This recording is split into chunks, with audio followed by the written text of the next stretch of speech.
During my injury, I was in so much pain that many times I didn't even want to move or breathe.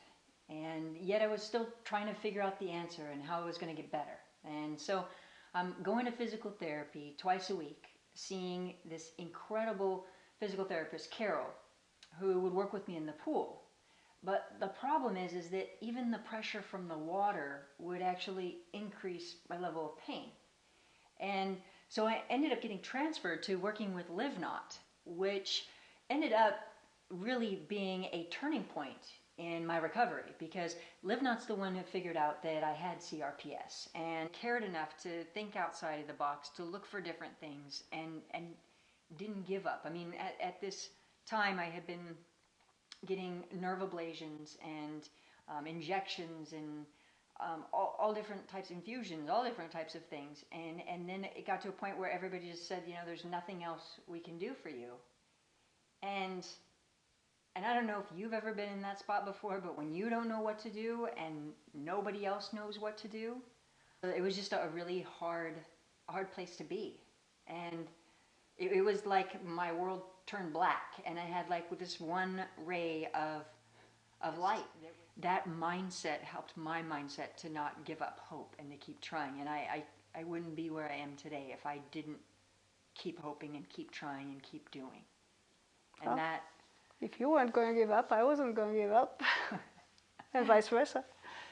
The fact that even in those dark moments that she was like, okay, well, let's try this tape, let's try this, let's try that. As Livnat continued to look outside the box, so did I, and I dove more and more into the exploration of my own mind and started looking for ways to get my body to heal itself. And I also continued to pursue methods to strengthen my body. She helped me to get this biofeedback type machine that when I started to, you know, use, like, work with my muscles again and all of that, as soon as I would be able to flex it, it would flex it the rest of the way to help build it and to help strengthen the muscle. And that was key. Right, the seeing right in front of you when you do focused on that muscle, it does work. Seeing it happen made it kind of like real for you, because your muscles were not engaging. You had a very hard time connecting with those muscles that stopped working. We would work on positioning my foot and the mechanics of walking and lifting the toes and the outside of the feet, walking on the inside of the feet. Okay, and literally she would like roll up my pants or sweats or whatever I was wearing. She would roll. I mean, it was not a fashion show. And I would tie your shoes a little tighter. Tie my shoes tighter, all these different things. And I mean, I don't know if you've ever seen, what was that show? Family Matters, where there was like that Steve Urkel kid with the... That was me. You were this close from suspenders. Oh my God. It's a good thing I got out when I did. Because she ended up getting pregnant, which was awesome. Has a beautiful, beautiful daughter. And her husband, he got a job offer. They moved. And thank God I got the biofeedback machine before she left, and they had the tape.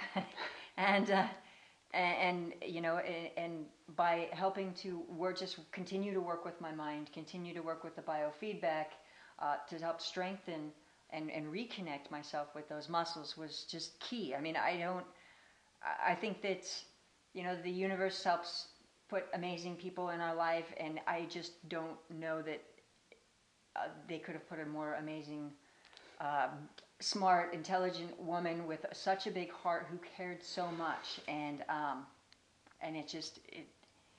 it changed my life. It helped me to change my life. It changed my life. It's incredible. But it was so inspiring, like watching you again and again. You were just a slide of a thing, and you were, even though it would have been so much easier to walk with a walker, you insisted on that one cane, that single point cane, and trying the hardest, never giving yourself a break, basically, just like plunging into that solution, whatever it may be. And if not, that doesn't help, right, next one, right, the next one.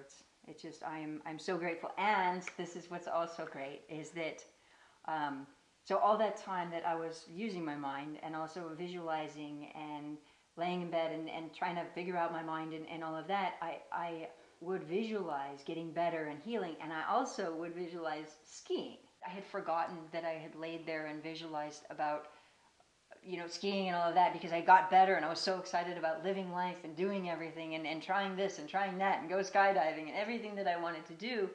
The fact that we reconnected, when we reconnected like a month ago, and she was like, hey, do you want to go skiing? I was like, oh my God. It just, and I spent half the time in tears. I was just so grateful and just appreciative. And it's just, it's funny because, you know, I went through my healing and everything like that, but that vision that I had held for so long came back around, and it came up, you know, just so beautifully. And being able to ski with Livnat was just this feeling of just wow, just wow. This life is really amazing, and I just feel so blessed and so blessed to know this woman. So thank you. Same here.